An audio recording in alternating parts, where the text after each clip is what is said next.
For 105 days, Adolf Hitler lived underground while Berlin burned above him.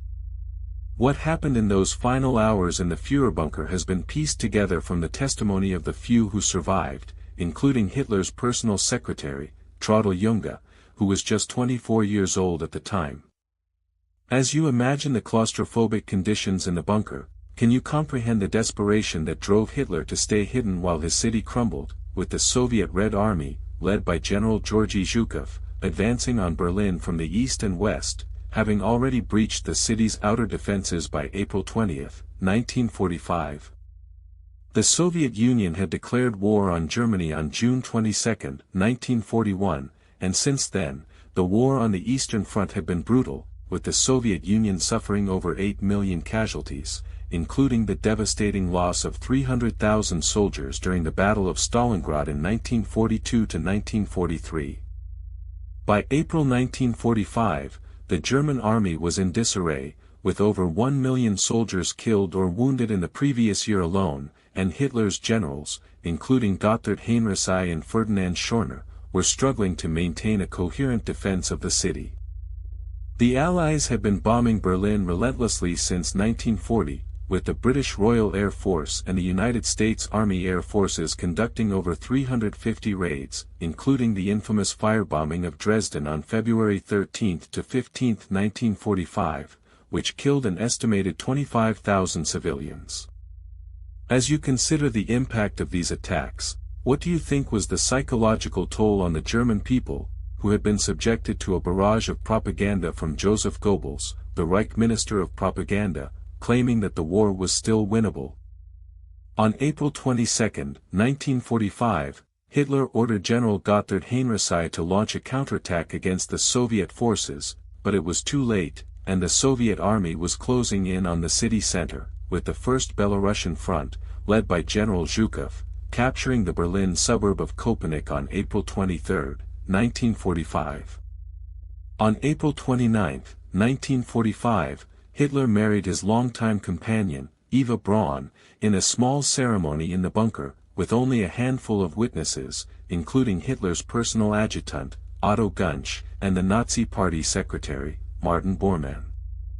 The next day, April 30, 1945, Hitler held his last military conference, where he was briefed on the desperate situation by his generals, including General Wilhelm Keitel, the chief of the Oberkommando der Wehrmacht, and General Hans Krebs, the chief of staff of the German army.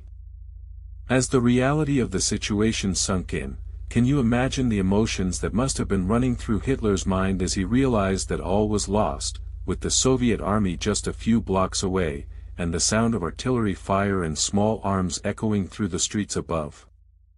At 3:30 p.m. on April 30, 1945, Hitler and Eva Braun took their own lives, with Hitler shooting himself in the head while Braun took a cyanide pill, and their bodies were then burned in the Reich Chancellery Garden, along with the bodies of Joseph Goebbels and his wife, Magda, who had also taken their own lives. The remaining Nazi leaders, including Bormann and Gunsch, attempted to escape the city, but many were captured or killed by the Soviet army, with Bormann being killed on May 2, 1945, while trying to cross the Spree River. The Soviet forensic investigation, led by Colonel Ivan Klemenko, confirmed Hitler's death on May 2, 1945, after examining the remains of his body, which had been burned beyond recognition, and identifying his dental work, which matched the records of his dentist, Dr. Johannes Blaschke. The news of Hitler's death was announced to the world on May 1, 1945, by the Soviet Union, and it marked the beginning of the end of the war in Europe, with Germany surrendering unconditionally on May 8, 1945, and the Allied powers beginning the process of occupation and reconstruction, with the Nuremberg trials, which began on November 20, 1945, bringing top Nazi officials to justice for their crimes.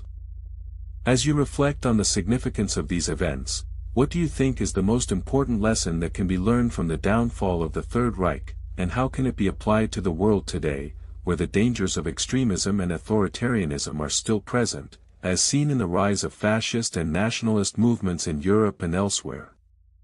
As you consider the legacy of Hitler's final days, remember that the Führerbunker, where he spent his last 105 days, was a symbol of the desperation and paranoia that defined the final months of the Third Reich, and the fact that it was built at a cost of 1.5 million Reichsmarks, using the labor of over 1,000 workers, who toiled in secret to construct the underground complex, which was designed to be self-sufficient, with its own power plant, water supply, and air filtration system. Can you ponder the irony that the man who had once promised to create a 1,000-year Reich was ultimately reduced to hiding in a bunker, surrounded by the ruins of his own making, and what does this say about the nature of power and the dangers of unchecked ambition?